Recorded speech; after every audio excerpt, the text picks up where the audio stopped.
ਵਾਹਿਗੁਰੂ ਜੀ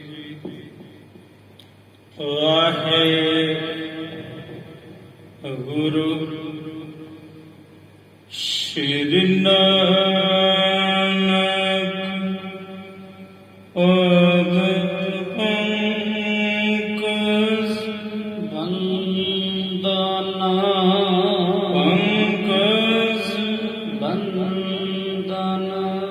ਸਿਮਰਾ ਅੰਗਦ ਦੇਵ ਨਿਕੰਦਨ ਦੋਖ ਨਿਕੰਦਨ ਅਮਰਦਾਸ ਗੁਰ ਹਿਰਦੈ ਨਿਤ ਧਿਆਵੋ ਹਿਰਦੈ ਨਿਤ ਧਿਆਵੋ ਸ਼੍ਰੀ ਗੁਰੂ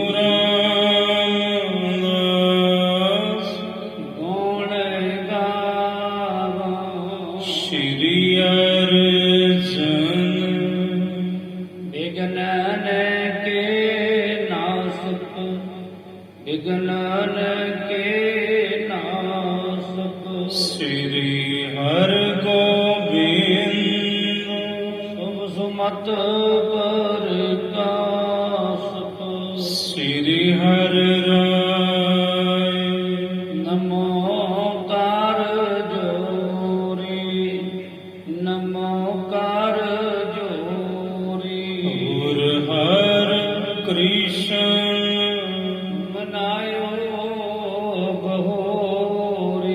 ਤੇਗ ਬਹਾਦਰ ਪਰਮ ਕਿਰਪਾਲਾ ਸ੍ਰੀ ਗੁਰੂ ਗੋਬਿੰਦ ਸਿੰਘ ਬੇਸਾਲਾ ਤਰਾ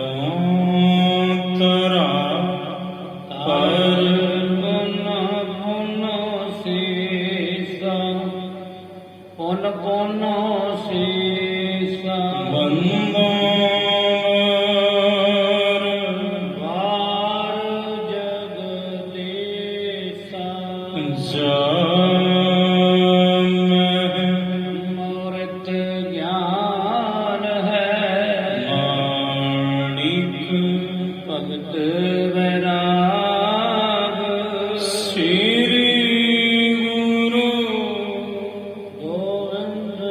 ਗ੍ਰੰਥ ਸਾਹਿਬ ਉਦਤ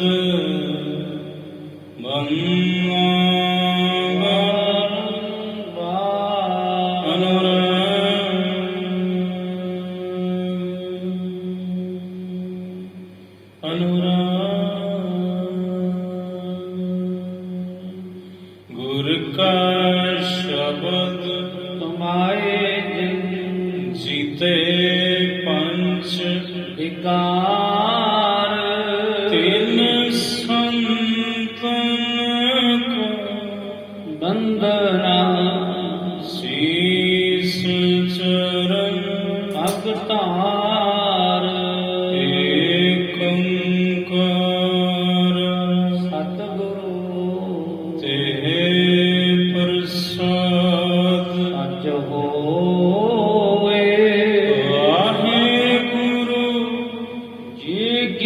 ਫਤਿਹ ਵਿਨਾਸ਼ਨ ਸੋਏ ਵਾਹਿਗੁਰੂ ਜੀ ਕੀ ਫਤਿਹ ਵਿਨਾਸ਼ਨ ਸੋਏ ਇਸਤੇ ਪਰੇ ਬੁੱਧ ਹੈ ਜੋਈ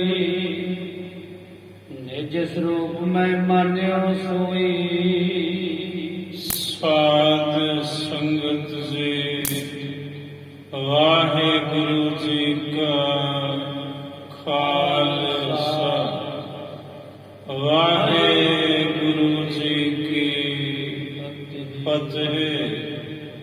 ਸਰਵ ਪ੍ਰਥਮ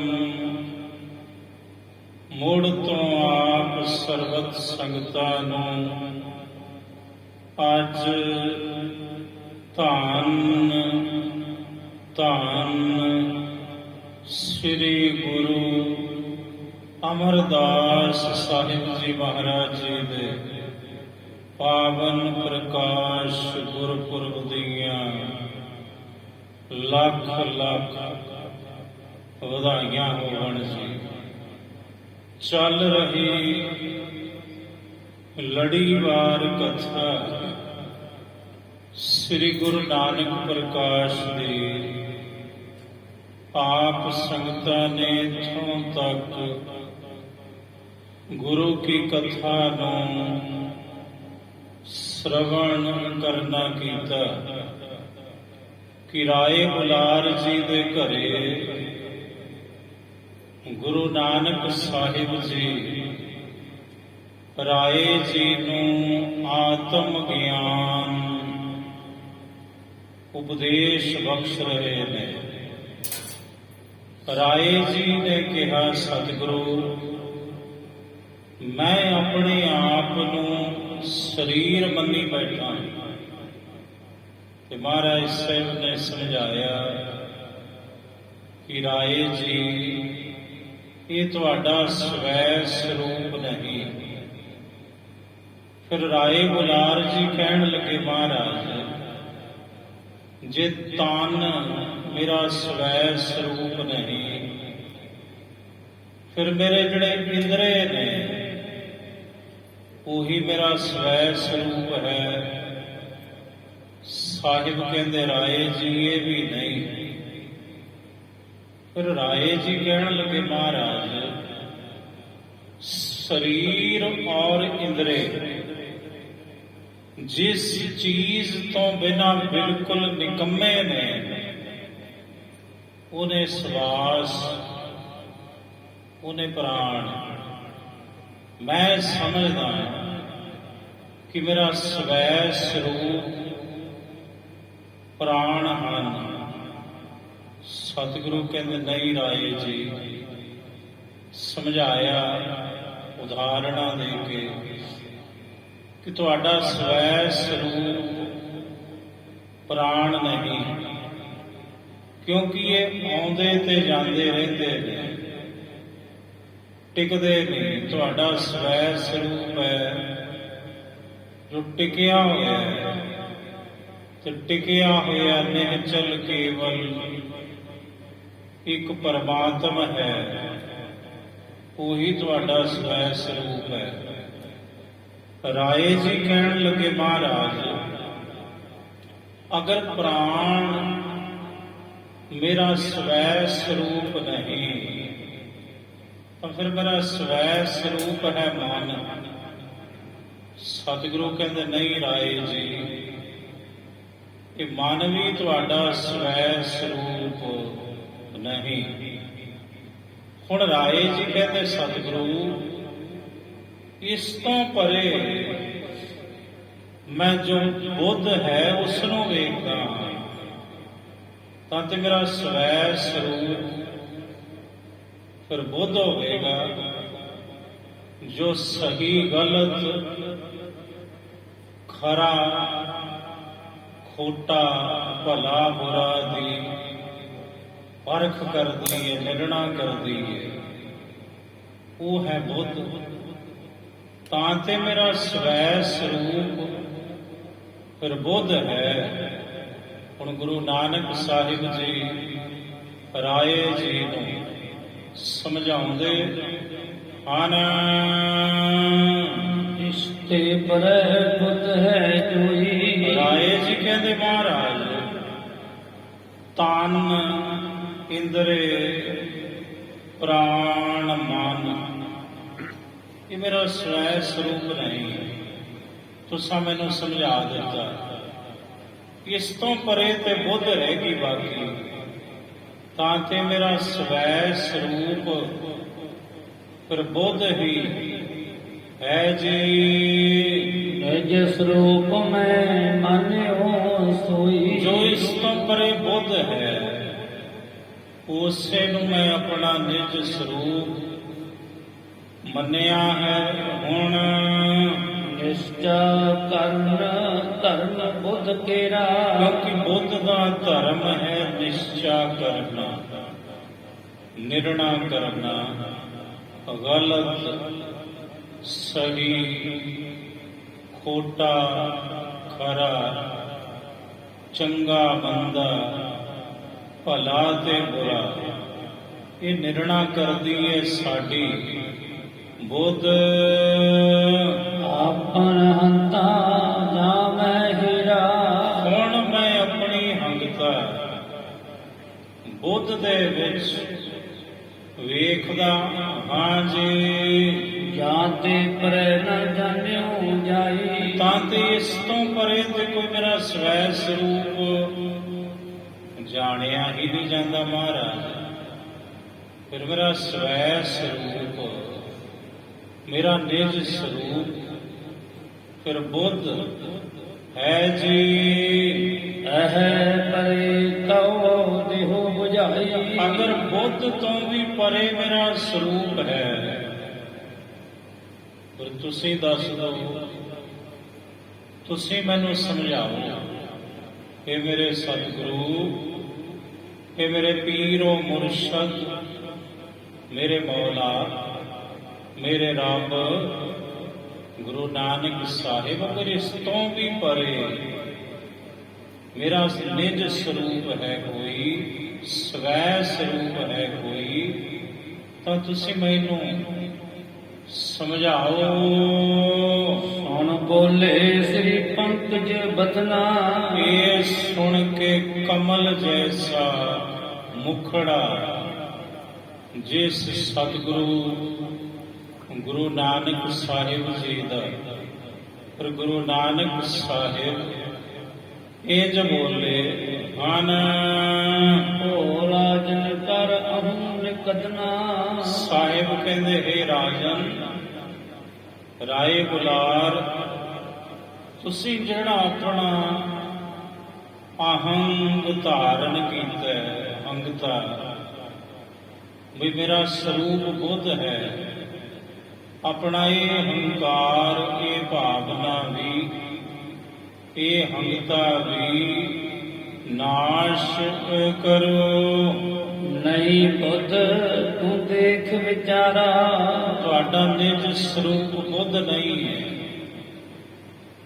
ਤੁਸੀਂ ਵਿਚਾਰ ਕੇ ਵੇਖੋ। ਮਿਲ ਜਾ ਸੋ ਭਾਜੀ ਬਦਫਾਰਾ ਜਿਸ ਬੁੱਧ ਦੇ ਨਾਲ ਮਿਲ ਕੇ ਜੀਵ ਦੁਖੀ ਬੜਾ ਹੁੰਦਾ ਏ। ਪੰਜ ਭੂਤ ਮੈਂ ਤਮ ਗੁਣ ਸੋ ਜੋਈ ਰਾਜਨ ਸੁਣੋ, ਰਾਏ ਬੁਲਾਰ ਜੀ ਸੁਣੋ, ਪੰਜ ਭੂਤ ਹਨ, ਪੰਜ ਤੱਤ ਹਨ, ਧਰਤੀ, ਆਕਾਸ਼, ਹਵਾ, ਪਾਣੀ ਤੇ ਅਗਨੀ। ਪੰਜਾਂ ਤੱਤਾਂ ਦੀ ਅੱਗੋਂ ਅੰਸ਼ ਹੈ, ਪੰਜਾਂ ਤੱਤਾਂ ਦੀ ਜਿਹੜੀ ਤਮੋ ਗੁਣ ਅੰਸ਼ ਹੈ। ਦੇਹ ਤੇ ਬਣਿਓ ਥੂਲ ਸਭ ਕੋਈ ਉਹ ਤੋਂ ਸਥੂਲ ਬਣਿਆ ਹੈ। ਇਹ ਸਾਡਾ ਤੁਹਾਡਾ ਇਹ ਸਰੀਰ, ਇਹ ਅਸਥੂਲ ਕਾਇਆ ਬਣੀ ਹੈ, ਪੰਜਾਂ ਤੱਤਾਂ ਦੀ ਤਮੋ ਗੁਣੀ ਅੰਸ਼ ਹੈ। ਇਹ ਅਸਥੂਲ ਸਰੀਰ ਤਿੰਨ ਮਹਿ ਅੰਸ ਜੋ ਰਜਗੁਣ ਨਿਕਾ ਹੁਣ ਪੰਜਾਂ ਤੱਤਾਂ ਦੀ ਜਿਹੜੀ ਦੂਸਰੀ ਅੰਸ਼ ਹੈ ਰਾਜਗੁਣ, ਜਿਹੜਾ ਰਜੋਗੁਣ ਹੈ, ਪੰਜਾਂ ਤੱਤਾਂ ਦੀ ਅੰਸ਼ ਵਿੱਚ ਤੇ ਨਿਰਵਾਈ ਸਰਵ ਰਖਿਕਾ ਉਸ ਪੰਜਾਂ ਤੱਤਾਂ ਦੀ ਰਜੋਗੁਣੀ ਅੰਸ਼ ਤੋਂ ਪੈਦਾ ਹੋਈਆਂ ਸਾਡੀਆਂ ਤੁਹਾਡੀਆਂ ਇੰਦਰੀਆਂ। ਇਹ ਇੰਦਰੇ ਪੰਜਾਂ ਤੱਤਾਂ ਦੀ ਰਜੋਗੁਣੀ ਅੰਸ਼ ਤੋਂ ਉਤਪੰਨ ਹੋਈਆਂ ਹਨ। ਤਾਂ ਮੈਂ ਸਤਿਗੁਣ ਅੰਸ਼ ਸੁਹਾਵਾ। ਪੰਜਾਂ ਤੱਤਾਂ ਦੀ ਜਿਹੜੀ ਤੀਸਰੀ ਅੰਸ਼ ਹੈ ਸਤੋ ਗੁਣੀ ਅੰਸ਼, ਤੇ ਤੇ ਅੰਤਹਿ ਕਰਨ ਬਨਾਵਾ। ਉਹ ਤੋਂ ਅੰਤਹਿਕਰਨ ਬਣਿਆ ਸਾਡਾ ਤੁਹਾਡਾ ਇਸ ਜੀਵ ਦਾ। ਉਹਨੂੰ ਕਹਿੰਦੇ ਨੇ ਚਤੁਸਤ ਹੈ ਅੰਤਹਿਕਰਨ। ਸਤੋ ਅੰਸ਼ ਭੂਤਨ ਕੀ ਜੋ ਹੈ ਤਾਂ ਤੇ ਅੰਤਹਿਕਰਨ ਭਇਓ ਹੈ। ਪੰਜਾਂ ਤੱਤਾਂ ਦੀ ਸਤੋ ਗੁਣੀ ਅੰਸ਼ ਤੋਂ ਬਣਿਆ ਸਾਡਾ ਤੁਹਾਡਾ ਅੰਤਹਿਕਰਨ।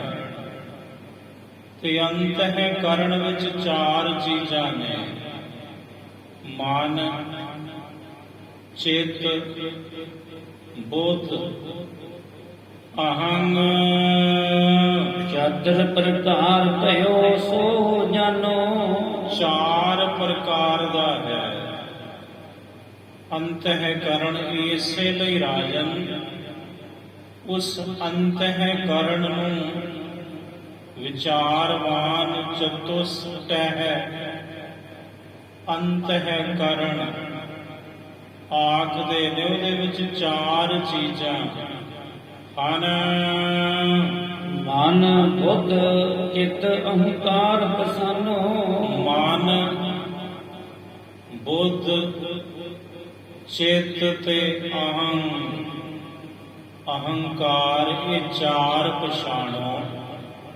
ਚਾਰਾਂ ਤੋਂ ਮਿਲ ਕੇ ਬਣਦਾ ਅੰਤਹਿਕਰਨ।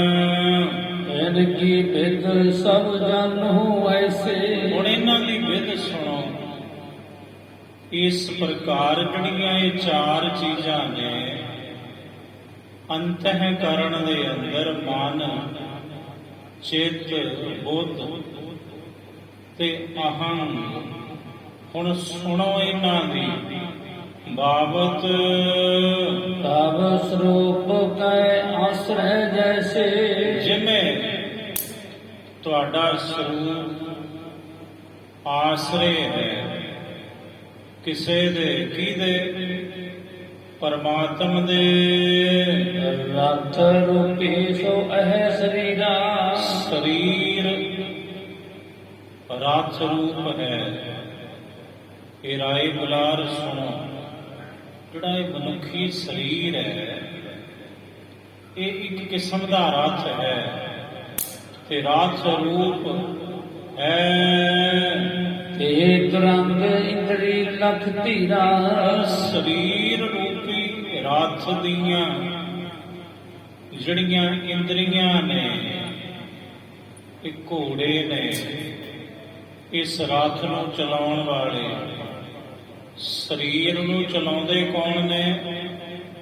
ਇੰਦਰੇ ਰੂਪੀ ਘੋੜੇ। ਜਿਵੇਂ ਰਥ ਨੂੰ ਘੋੜੇ ਜੁੜਦੇ ਨੇ, ਘੋੜੇ ਜੋੜੀਦੇ ਨੇ ਰਥ ਨੂੰ, ਤਾਂ ਰਥ ਚੱਲੂ। ਕਿਉਂਕਿ ਘੋੜਿਆਂ ਕਰਕੇ ਉਸ ਰਥ ਨੇ ਭਜਣਾ ਹੈ। ਆਪਣੇ ਆਪ ਦੇ ਵਿੱਚ ਤੇ ਰਥ ਖਲੋਤਾ ਹੈ, ਉਹ ਟੁਰੇਗਾ ਨਹੀਂ। ਪਰ ਜਦੋਂ ਉਹਨੂੰ ਘੋੜੇ ਜੋੜ ਦੋ ਫਿਰ ਉਹੀ ਰਥ ਹਵਾ ਦੇ ਨਾਲ ਗੱਲਾਂ ਵੀ ਕਰੂ। ਇਸੇ ਤਰ੍ਹਾਂ ਜਿਹੜਾ ਸਰੀਰ ਹੈ, ਕਾਇਆ ਹੈ, ਰਾਏ ਬੁਲਾਰ ਜੀ ਇੱਕ ਰਥ ਰੂਪ ਹੈ। ਤੇ ਸਰੀਰ ਦੇ ਜਿਤਨੇ ਇੰਦਰੇ ਨੇ ਇਹ ਮਾਨੋ ਸਰੀਰ ਦੇ ਘੋੜੇ ਹਨ ਰਥ ਦੇ। ਮਨ ਡੋਰੀ ਕੇ ਸਮ ਪਹਿਚਾਨੋ। ਜਿਹੜਾ ਮਨ ਹੈ ਉਹ ਡੋਰ ਹੈ, ਵਾਗਾ ਨੇ ਲਗਾਮ ਦੇ ਸਮ ਪਹਿਚਾਨੋ। ਮਨ ਨੂੰ ਬੁੱਧ ਸਾਰਥੀ ਤਿਨਹਿ ਪਰਮਾਨੋ। ਬੁੱਧ ਸਾਰਥੀ ਹੈ। ਇਸ ਰਥ ਦਾ ਸਾਰਥੀ ਕਹਿੰਦੇ ਨੇ ਰਥ ਨੂੰ ਹੱਕਣ ਵਾਲਾ। ਜਿਹੜੀ ਬੁੱਧ ਹੈ ਰਾਏ ਬੁਲਾਰ, ਉਹ ਕਾਇਆ ਰੂਪੀ ਰਥ ਨੂੰ ਹੱਕਣ ਵਾਲੀ ਸਾਰਥੀ ਹੈ। ਰਥੀ ਆਤਮਾ ਰੂਪ ਸੋ ਤੇਰੋ। ਤੇ ਰੱਥੀ ਜਿਹੜਾ ਰੱਥ ਦਾ ਮਾਲਕ ਹੁੰਦਾ ਹੈ, ਅਸਲ ਵਿੱਚ ਇਸ ਸਰੀਰ ਰੂਪੀ ਰੱਥ ਦਾ ਜੋ ਮਾਲਕ ਹੈ ਉਹ ਹੈ ਆਤਮਾ, ਉਹ ਹੈ ਆਤਮ, ਉਹ ਹੈ ਪਰਮਾਤਮਾ। ਜਾਗੋ ਹਰਖ ਸੋਗ ਨਹਿ ਹੀਰੋ। ਆਤਮ ਨੂੰ ਨਾ ਖੁਸ਼ੀ ਹੈ ਨਾ ਗਮੀ ਹੈ, ਨਾ ਦੁੱਖ ਹੈ ਨਾ ਸੁਖ ਹੈ। ਜੋ ਦੁੱਖ ਸੁਖ ਖੁਸ਼ੀ ਗਮੀ ਨਫੇ ਨੁਕਸਾਨ ਤੋਂ ਪਰੇ ਹੈ, ਅਸਲ ਵਿੱਚ ਤੁਹਾਡਾ ਸਵੈ ਸਰੂਪ ਇਹ ਰਾਏ ਜੀ ਉਹ ਆਤਮ ਹੈ, ਉਹ ਪਰਮਾਤਮ ਹੈ। ਤਾਪੋ ਤੂੰ ਨਿਕੈ ਲਖ ਲੀਜੈ। ਉਸ ਸਰੂਪ ਨੂੰ ਤੁਸੀਂ ਹੁਣ ਭਲੀ ਪ੍ਰਕਾਰ ਸਮਝ ਲਵੋ, ਜਾਣ ਲਵੋ, ਪਹਿਚਾਣ ਲਵੋ। ਸਰੀਰ ਤੂੰ ਨਹੀਂ, ਇੰਦਰੇ ਵੀ ਤੂੰ ਨਹੀਂ, ਮਨ ਵੀ ਤੂੰ ਨਹੀਂ, ਪ੍ਰਾਣ ਵੀ ਤੂੰ ਨਹੀਂ, ਬੁੱਧ ਵੀ ਤੂੰ ਨਹੀਂ। ਇਸ ਤੋਂ ਪਰੇ ਜੋ ਆਤਮ ਹੈ ਪਰਮਾਤਮ, ਅਸਲ ਸਰੂਪ ਤੇ ਤੁਹਾਡਾ ਉਹ ਹੈ ਰਾਏ ਜੀ। ਹੁਣ ਆਪਣੇ ਉਸ ਸਵੈ ਸਰੂਪ ਨੂੰ ਜਾਣ ਲਵੋ, ਸਮਝ ਲਵੋ, ਪਹਿਚਾਣ ਲਵੋ। ਆਪਰ ਅਹੰਤਾ ਤਿਆਗਣ ਕੀਜੈ। ਬਾਕੀ ਹੋਰ ਜਿਹੜੀ ਪਕੜ ਕਾਇਆ ਦੇ ਉੱਪਰ, ਇੰਦਰੀਆਂ ਦੇ ਉੱਪਰ, ਪ੍ਰਾਣਾਂ ਦੇ ਉੱਪਰ, ਮਨ ਦੇ ਉੱਪਰ, ਬੁੱਧ ਦੇ ਉੱਪਰ, ਉਹ ਸਾਰੀ ਪਕੜ ਜਕੜ ਉਹ ਹੰਗਤਾ ਤਿਆਗੋ, ਛੱਡੋ।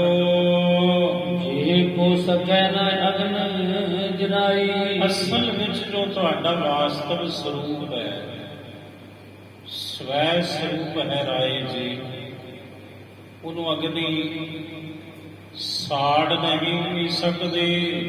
ਨੀਰ ਨਾ ਤਾਕੋ ਕਭੇ ਗਰਾਈ। ਪਾਣੀ ਉਹਨੂੰ ਕਦੇ ਵੀ ਗਾੜ ਨਹੀਂ ਸਕਦਾ।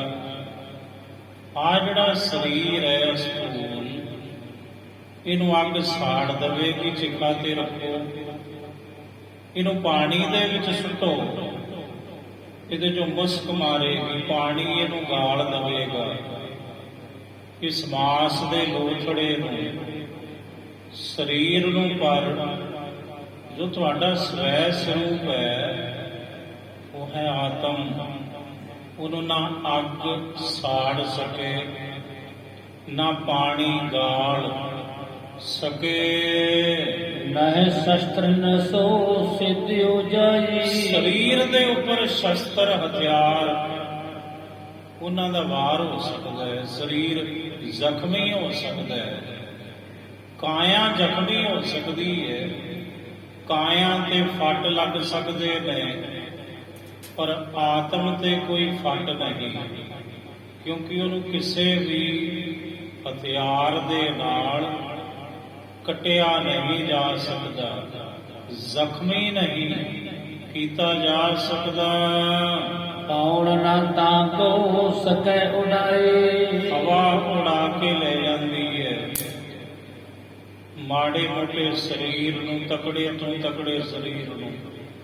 ਤੂਫਾਨ ਆਉਂਦਾ ਨਾ, ਭਗਾ ਭਗਾ ਕੇ ਮਾਰਦੀ ਹੈ ਹਵਾ, ਜੜਾਂ ਪੁੱਟ ਦਿੰਦੀ ਹੈ ਬੜੇ ਬੜੇ ਦਰਖਤਾਂ ਦੀਆਂ, ਬੜੀਆਂ ਬੜੀਆਂ ਬਿਲਡਿੰਗਾਂ ਨੂੰ ਸੁੱਟ ਦਿੰਦੀ ਹੈ ਹਵਾ, ਤੂਫਾਨ, ਭੁਚਾਲ, ਭੂਕੰਪ ਹਿਲਾ ਕੇ ਰੱਖ ਦਿੰਦਾ ਹੈ ਜੜਾਂ ਤੋਂ ਵੱਡੀ ਤੋਂ ਵੱਡੀ ਬਿਲਡਿੰਗ ਨੂੰ।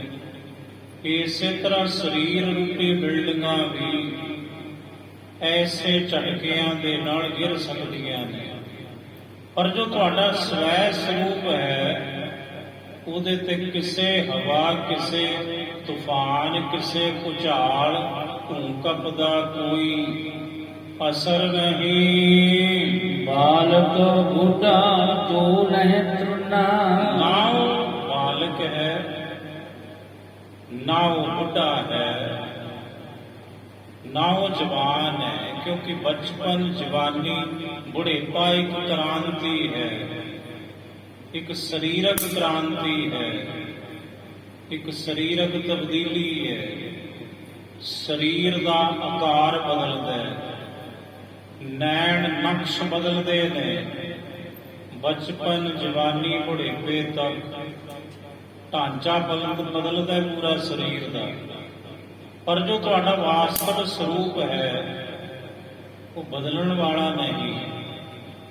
ਉਹ ਇੱਕ ਰਸ ਹੈ, ਤਮਾਮ ਸ੍ਰਿਸ਼ਟੀ ਵਿੱਚ ਬਦਲਾਓ ਹੈ,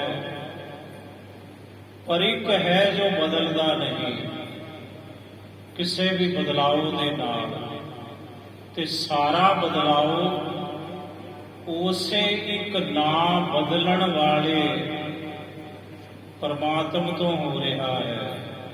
ਬਸ ਰਾਏ ਜੀ, ਅਸਲ ਵਿੱਚ ਤੁਹਾਡਾ ਸਰੂਪ ਹੈ ਆਤਮ, ਪਰਮਾਤਮ, ਇੱਕ ਰਸ। ਚਾਹੇ ਕਦਾਚਿਤ ਜਨਮ ਨਾ ਮਰਨਾ। ਨਾ ਉਹਨੂੰ ਜਨਮ ਹੈ, ਨਾ ਉਹਨੂੰ ਮਰਨ ਹੈ। ਸਰੀਰ ਦੀ ਮੌਤ ਹੈ, ਪ੍ਰਾਣ ਮੁੱਕਦੇ ਨੇ, ਪਰ ਜੋ ਅੰਦਰ ਹੈ ਆਤਮ, ਉਹਦੀ ਤੇ ਮੌਤ ਹੈ ਕੋਈ ਨਹੀਂ। ਉਹਦੇ ਘਰ ਬਦਲ ਜਾਂਦਾ ਹੈ, ਇੱਕ ਘਰ ਵਿੱਚੋਂ ਦੂਸਰੇ ਘਰ ਵਿੱਚ, ਦੂਸਰੇ ਸਰੀਰ ਵਿੱਚ ਆਤਮਾ ਪ੍ਰਵੇਸ਼ ਕਰਦੀ ਹੈ। ਜਾਂ ਕੋ ਭੂਖ ਪਿਆਸ ਨਾ ਥੋੜੀ। ਸਰੀਰ ਨੂੰ ਲੱਗਦੀ ਹੈ ਪਿਆਸ, ਭੁੱਖ, ਪਰ ਆਤਮਾ ਨੂੰ ਕੋਈ ਭੁੱਖ ਪਿਆਸ ਨਹੀਂ। ਤੇ ਜਦੋਂ ਉਸ ਆਤਮ ਦੇ ਵਿੱਚ ਸੁਰਤੀ ਜੁੜ ਜਾਵੇ, ਗੁਰਬਾਣੀ ਕਹਿੰਦੀ ਤਿੱਥੈ ਊਂਘ ਨਾ ਭੁੱਖ ਹੈ, ਮਨ ਚੜਿਆ ਦਸਵੇਂ ਆਕਾਸ਼। ਜਿਹੇ ਬਿਸਰੇ ਤੇ ਹੋਏ ਦੁਖ ਭੂਰੀ। ਜਿਹਨੂੰ ਭੁੱਲਣ ਦੇ ਨਾਲ ਭਿਆਨਕ ਦੁੱਖ ਚਿੰਬੜਦੇ ਨੇ, ਇਸ ਜੀਵ ਨੂੰ, ਉਹ ਤੁਹਾਡਾ ਆਪਾ ਹੈ, ਉਹ ਤੁਹਾਡਾ ਨਿਜ ਸਰੂਪ ਹੈ, ਆਤਮ, ਪਰਮਾਤਮ। ਸੁਨ ਬੁਲਾਰ ਇਸ ਵਿਦ ਕੇ ਬੈਨਾ। ਕਹਿੰਦੇ ਇਸ ਪ੍ਰਕਾਰ ਦੇ ਬਚਨ ਰਾਏ ਬੁਲਾਰ ਜੀ ਨੇ ਸੁਣੇ, ਤੇ ਸੁਣ ਕੇ ਨਿਜ ਸਰੂਪ ਜਾਣਿਓ ਸੁਖ ਐਨਾ। ਹੁਣ ਸੁੱਖਾਂ ਦੇ ਘਰ ਗੁਰੂ ਨਾਨਕ ਸਾਹਿਬ ਦੀ ਰਹਿਮਤ, ਕਰਮ, ਬਖਸ਼ਿਸ਼, ਫਜ਼ਲ ਓ ਕਰਮ, ਨਦਰ ਕੀ ਇਨਾयत ਬਦੌਲਤ ਰਾਏ ਬੁਲਾਰ ਜੀ ਨੇ ਆਪਣਾ ਨਿਜ ਸਰੂਪ ਜਾਣ ਲਿਆ, ਪਹਿਚਾਨ ਲਿਆ, ਸਮਝ ਲਿਆ। ਭਇਓ ਨਿਗਮਗਨ ਆਥਾਹਿ ਅਨੰਦਾ। ਨਿਮਗਨ ਹੋ ਗਏ।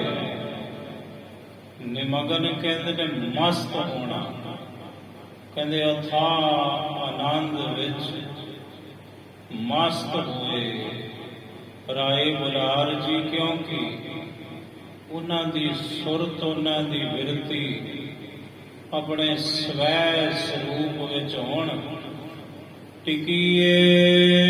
ਛੋਟ ਗਏ ਜਗ ਕੇ ਸਭ ਬੰਦਾ। ਜਗਤ ਦੇ ਤਮਾਮ ਬੰਧਨਾਂ ਰੂਪੀ ਫਾਹੇ ਟੁੱਟ ਗਏ, ਹੋਣੇ ਛੁੱਟ ਗਏ। ਹਾਥ ਬੰਦ ਪਦ ਪਦਨ ਧਾਰੀ। ਕਹਿੰਦੇ ਹੱਥ ਜੁੜੇ ਰਾਏ ਬੁਲਾਰ ਜੀ ਦੇ, ਤੇ ਗੁਰੂ ਨਾਨਕ ਸਾਹਿਬ ਦੇ ਮੁਬਾਰਕ ਚਰਨ ਕਮਲਾਂ ਤੇ ਰਾਏ ਜੀ ਨੇ ਆਪਣਾ ਸੀਸ ਰੱਖ ਦਿੱਤਾ, ਮੱਥਾ ਟੇਕਿਆ।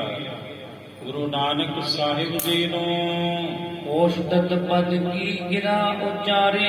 ਔਰ ਸਾਹਿਬ ਜੀ ਦੀ ਕਿਰਪਾ ਸਦਕਾ ਜਿਹੜੀ ਪਦਵੀ ਰਾਏ ਬੁਲਾਰ ਜੀ ਨੂੰ ਪ੍ਰਾਪਤ ਹੋਈ, ਹੁਣ ਰਾਏ ਜੀ ਨੇ ਗੁਰੂ ਨਾਨਕ ਸਾਹਿਬ ਦੀ ਉਪਮਾ ਕੀਤੀ, ਸਿਫਤ ਕੀਤੀ, ਉਸਤਤ ਕੀਤੀ ਗੁਰੂ ਦੇ ਚਰਨਾਂ ਦੀ। ਧੰਨ ਧੰਨ ਪੂਰਨ ਗੁਰਦੇਵਾ। ਕਹਿਣ ਲੱਗਾ ਮਹਾਰਾਜ ਤੁਸੀਂ ਧੰਨ ਹੋ, ਧੰਨ ਹੋ ਗੁਰੂ ਨਾਨਕ ਸਾਹਿਬ, ਤੁਸੀਂ ਆਰਿਫ ਹੋ, ਕਾਮਲ ਹੋ, ਪੂਰਨ ਮੁਰਸ਼ਦ ਹੋ ਜੀ। ਕਿਰਪਾ ਤੁਮਾਰ ਲਖਿਓ ਅਸ ਭੇਵਾ। ਤੁਹਾਡੀ ਕਿਰਪਾ ਸਦਕਾ ਮਹਾਰਾਜ ਆ ਭੇਦ ਜਿਹੜਾ ਕਿਸੇ ਨਹੀਂ ਸਮਝਾਇਆ ਅੱਜ ਤੱਕ, ਅੱਜ ਸਮਝ ਆਇਆ ਮੈਨੂੰ ਬੁੱਢੇ ਬਾਰੇ। ਇਹ ਸਭ ਤੁਹਾਡੀ ਕਿਰਪਾ ਹੈ ਗੁਰੂ ਨਾਨਕ ਸਾਹਿਬ ਜੀ। ਰਾਗ ਦੁਐਤ ਦੁਐ ਸਿੰਘ ਸਮਾਨਾ। ਮਹਾਰਾਜ ਜਿਹੜੇ ਰਾਗ ਤੇ ਦਵੈਸ਼ ਨੇ ਇਹ ਤੇ ਦੋ ਸ਼ੇਰਾਂ ਦੇ ਬਰਾਬਰ ਹਨ। ਇਨਕੀ ਭੈ ਤੇ ਮੁਝੇ ਮੁਚਨਾ। ਇਹਨਾਂ ਦੇ ਭੈ ਤੋਂ ਤੁਸਾਂ ਅੱਜ ਮੈਨੂੰ ਛੁਡਾ ਲਿਆ। ਇਹ ਮੇਰੇ ਸਤਿਗੁਰੂ ਗੁਰੂ ਨਾਨਕ ਸਾਹਿਬ ਜੀ। ਵਾਹਿਗੁਰੂ ਜੀ ਕਾ ਖਾਲਸਾ, ਵਾਹਿਗੁਰੂ ਜੀ ਕੀ ਫਤਿਹ।